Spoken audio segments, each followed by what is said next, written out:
you might want to cheer up. Why? Because our mood can make a good memory out of a bad one, or a bad memory out of a good one.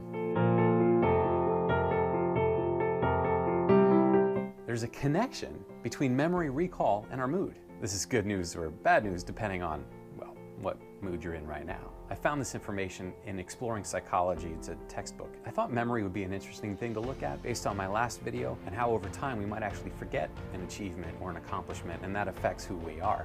So I thought it'd be interesting to look a little deeper into memory. Cognitive psychologist Gordon Bauer explained it this way, quote, "An emotion is like a library room into which we place memory records. We best retrieve those records by returning to that emotional room. And this is called state-dependent memory. Basically, it means that when we experience something in a specific state, it's easier to recall that memory more accurately later on if we're in the same state.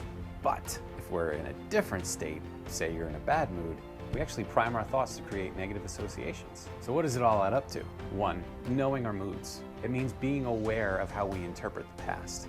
Knowing that the state we're in may create associations, whether positive or negative, that may or may not accurately reflect what actually happened.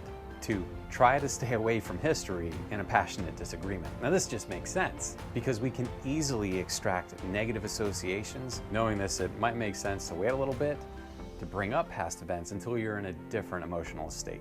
3, and this one's really interesting, real perspective is probably somewhere in the middle. Remembering something better or worse than it actually was could just be a result of our current mood, when the actual reality is probably somewhere in the middle. So knowing that demonizing something or making it better than it actually was are both ends of the spectrum where our moods can take us.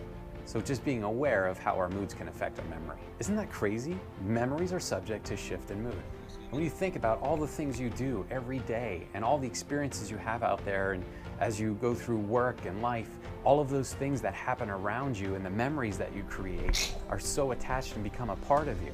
So as you recall those things, the mood that you were in both when it occurred and now, the mood that you're in when you actually go to share the memory, have an effect on how well you can recall it and what you choose to recall, or how you choose to recall those things. Memories can be subject to a shift in mood. Memories may be easier to recall if you're in the same state as when they occurred, but you can also distort memories when your current mood is a mismatch for when the event actually happened. Hey, thanks for watching my video.